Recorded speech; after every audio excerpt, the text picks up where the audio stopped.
Hey, Moron lovers that I'm making it through this quarantine with.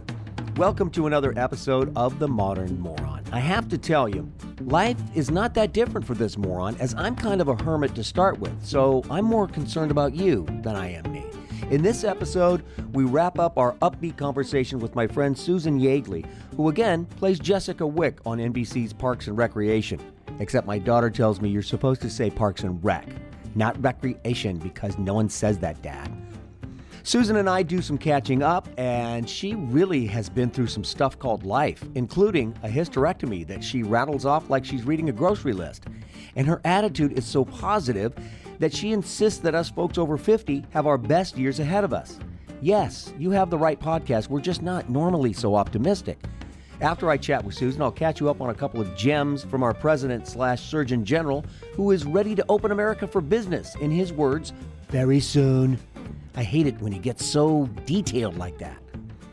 So we're wrapping up with Susan, and then I'll be back with a little bit of an update. Thank you for listening to The Modern Moron.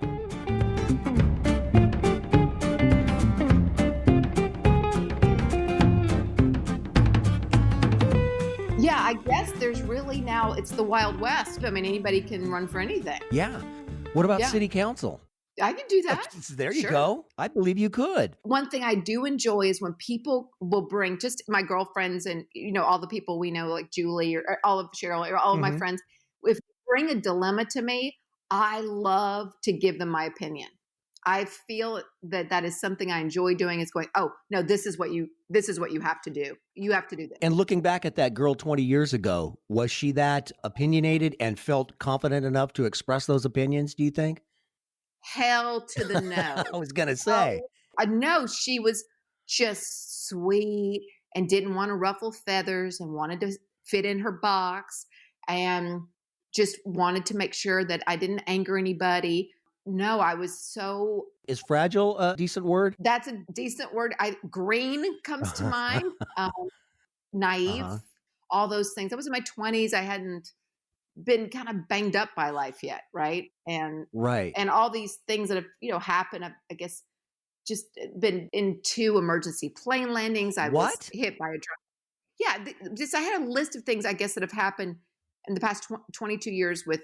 Been in a couple of emergency plane landings. I was hit by a drunk driver and the car was totaled. I had a hysterectomy a year and a half ago and had all my female parts taken out on the operating table, which I'm so glad I did. I feel great now. But I feel all of those kind of near misses or 9 lives, all those things have made me so much stronger. And I've been able to really find my voice of what matters to me and what doesn't. And but that's also everybody ages and you figure out what you're about. But you know what? You can't, it's like good seasoning, you can't.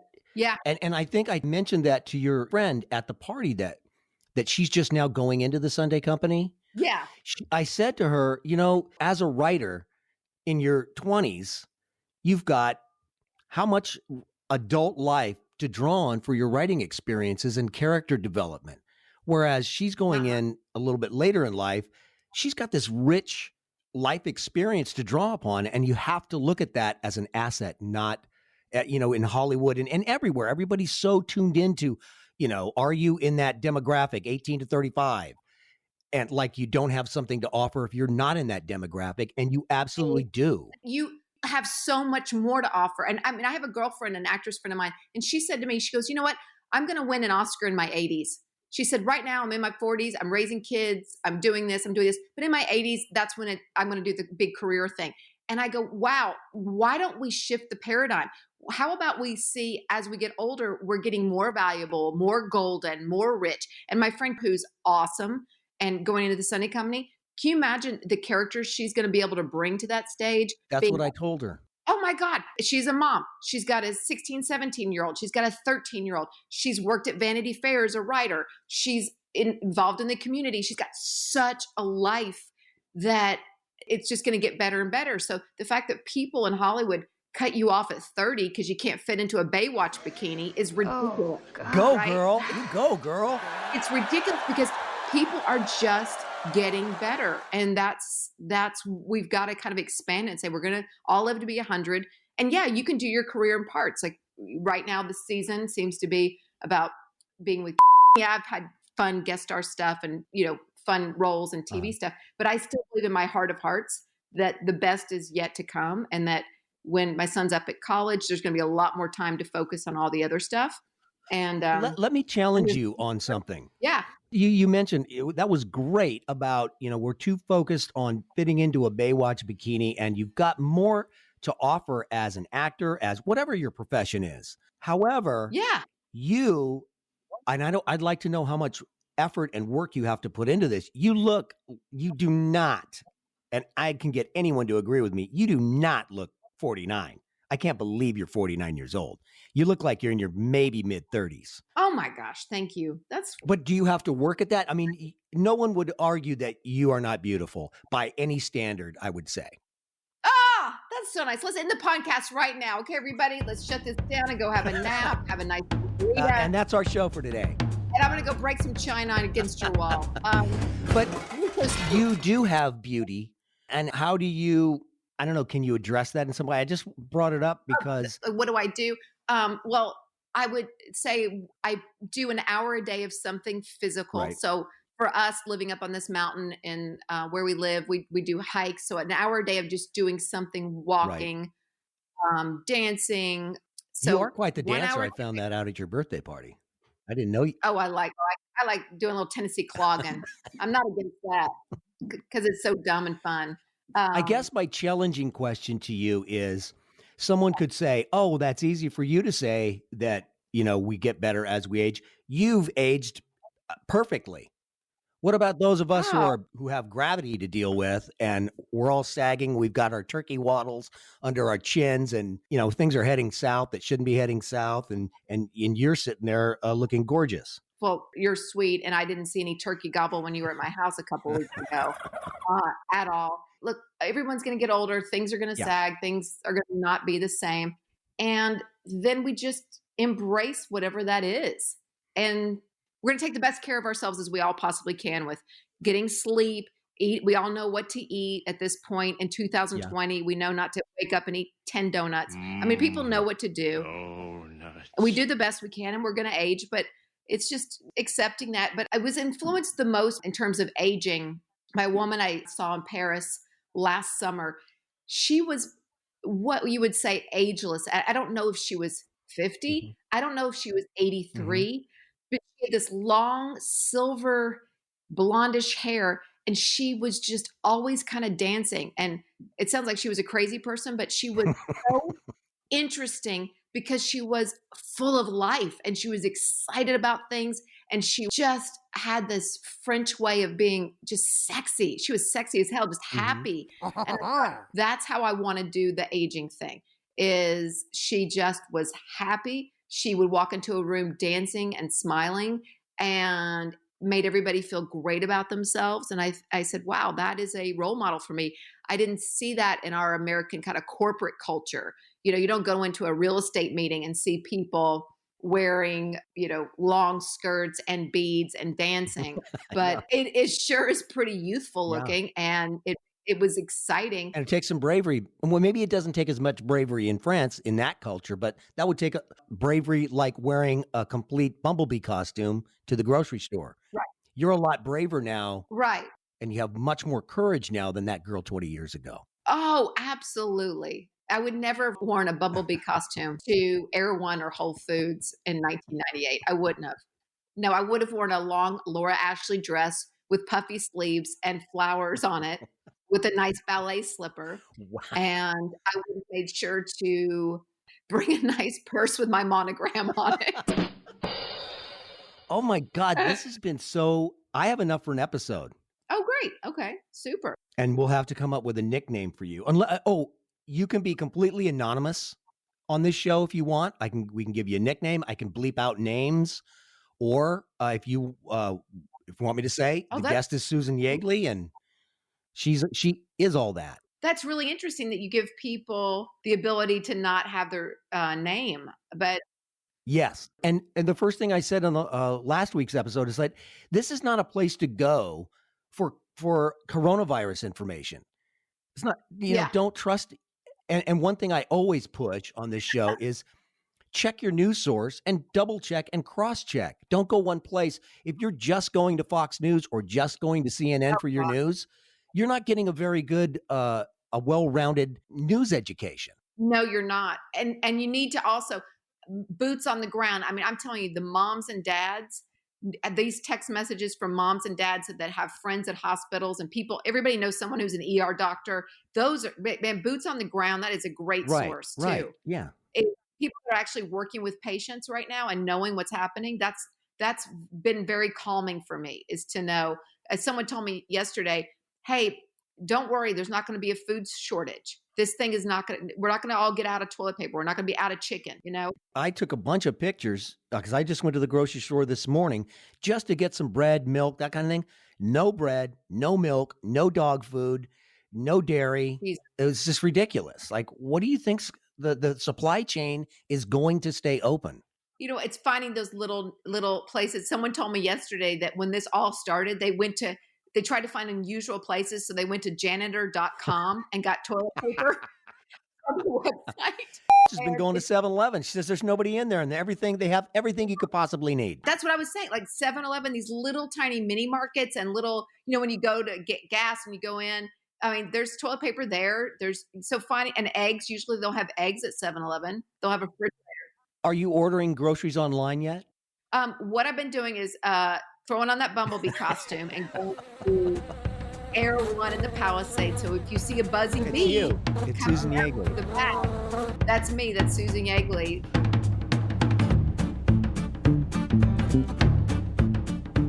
Thank you again to Susan, and hopefully we'll get her back on the show. Maybe by then it'll be Senator Yeagley. Wow.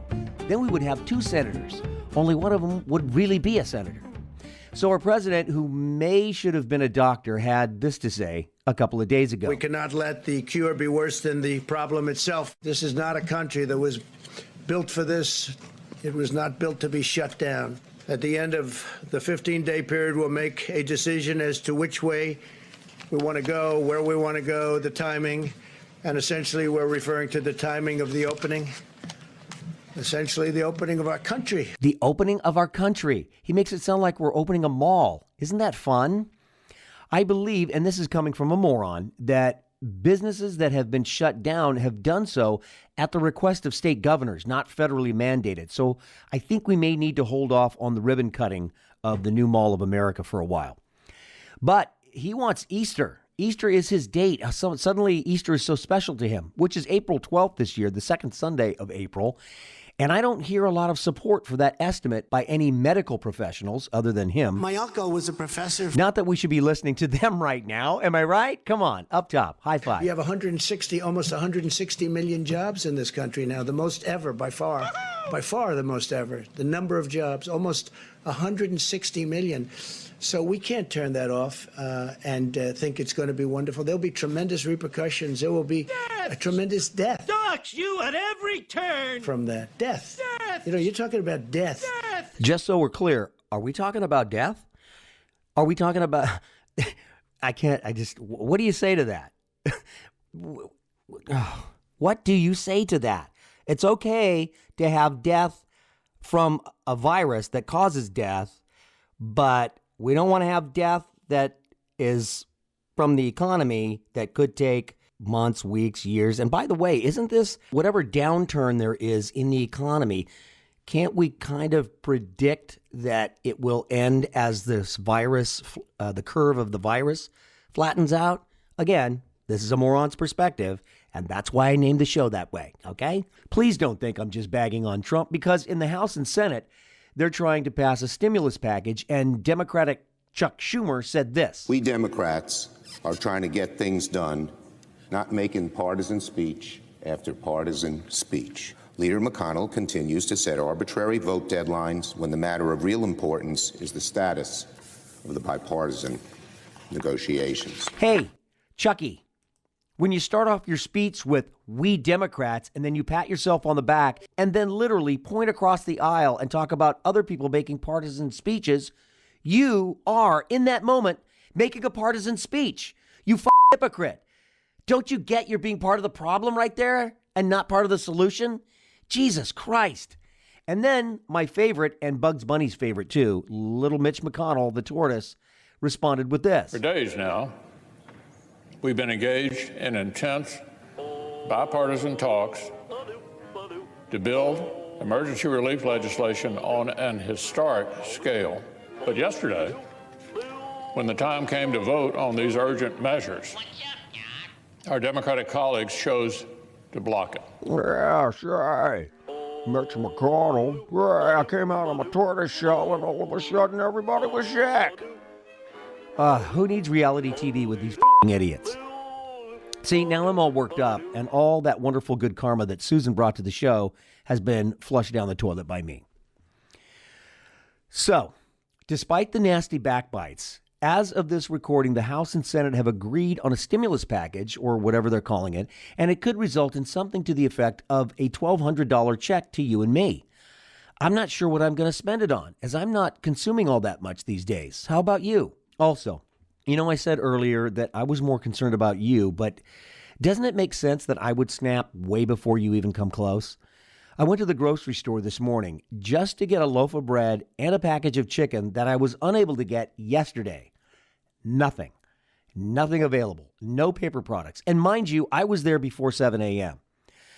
I think what's going to happen is I'm going to come in one time and I'm going to see toilet paper or chicken available, and there's going to be some jackwad loading up their cart, and I'm going to lose my shit and attack the son of a bitch and start beating their head with a can of beans, screaming, "Just take one. Why can't you just take one? Huh?" God damn it! For those of you who know me, can't you just see that happening? And then I'll be on the news and put in prison isolation next to Harvey Weinstein, who, by the way, has been diagnosed in prison with the coronavirus as well. How about that? A viral justice system. Okay, got nothing else, folks. I'm going to check in with the senator, I think, and see how his family is doing. I do know that his daughter, who was going to school in New York, is out of there and was out of there over a week ago and is now in California. Also, while I will continue to try and find humor in this craziness, it has also become personal for me. As of this recording, March 25th, I found out that two friends of mine in Los Angeles do indeed have the virus. One is extremely ill and has been told that unless he can't breathe, he shouldn't bother coming into the hospital. Can you imagine that? I'm told he's very weak. He does have someone caring for him. He's under 50. Not that that is any guarantee of anything, but thoughts and well wishes his way. My other friend is a mother of two teenagers, and she has gone to the hospital because she is having trouble breathing. And who knows how long it will take her to be admitted, and there's no way to determine if she'll get a ventilator. Don't know who decides that. And this brings up the additional frustration, which is an understatement, of being able to communicate with loved ones once they get admitted to a hospital. Hopefully she'll get admitted soon, and she'll be quarantined, and the hospitals are so busy that it's very difficult to communicate once they're in. But again, don't take my word for this. It's just my limited experience so far. So, until next time, wash your hands, stay healthy. Thanks for listening.